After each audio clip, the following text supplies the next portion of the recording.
Cabinet approve చేసినా కట్టుకున్నారు వీళ్ళు. ఉమ్, కానీ భవన నిర్మాణ అనుమతులు తీసుకోవాలి. ఉమ్, క్యాబినెట్ అప్రూవ్ చేసేసింది. ఉమ్, అంతకుముందు తెలుగుదేశం పార్టీ అధికారంలో ఉన్నప్పుడు వాళ్ళకి వీళ్ళకి తేడా ఏంటంటే వాళ్ళు పవర్లో ఉన్నప్పుడు అన్ని పూర్తి చేసుకున్నారు. ఉమ్, అప్పుడే కదా ఎన్టీఆర్ ట్రస్ట్ భవన్ కట్టేసింది, అవును నిర్మాణం కూడా పూర్తి అయిపోయింది కదా, అవును అవును. అక్కడి నుంచి కార్యకలాపాలు జరుగుతున్నాయి కదా. ఉమ్, దాన్ని వైసీపీ ఆళ్ల రామకృష్ణారెడ్డి ఏం చెప్పాడు, అది చెరువులో కట్టారని. చెరువులో కట్టారు. అది కూడా చాలా తక్కువ లీజు తీసుకున్నారు లీజు తీసుకున్నారు. రైతు దగ్గర. ఆ. అంటే అప్పుడు దాని మీద ఆరోపణ ఉంది. అవును, చేశారు అప్పుడు. మరి వైసీపీ వచ్చాక అది ఏమైనా కూల్చిందా? ఉమ్, లేదు కదా. లేదు. ఇప్పుడు ఇదేంటి, ఇరిగేషన్ ల్యాండ్.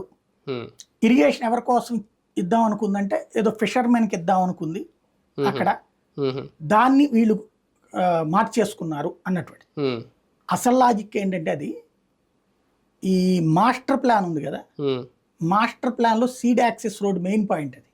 ఓకే. ఉమ్, ఉమ్, అందుకు కూల్చారు అది, ఉమ్, ఉమ్.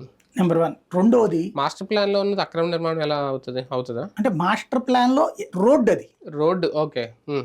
సీడ్ యాక్సెస్ రోడ్లో పాయింట్ అనమాట అది.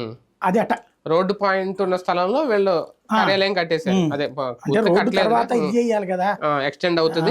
ఆ రోడ్డు వేసే టైంలో ఇది ఒక్కటే కాదు కదా, ఇదేమో గవర్నమెంట్, ఇది గవర్నమెంట్ భూ సమీకరణం చేసుకుంటూ వెళ్తారు, మిగతాదంతా సమీకరణం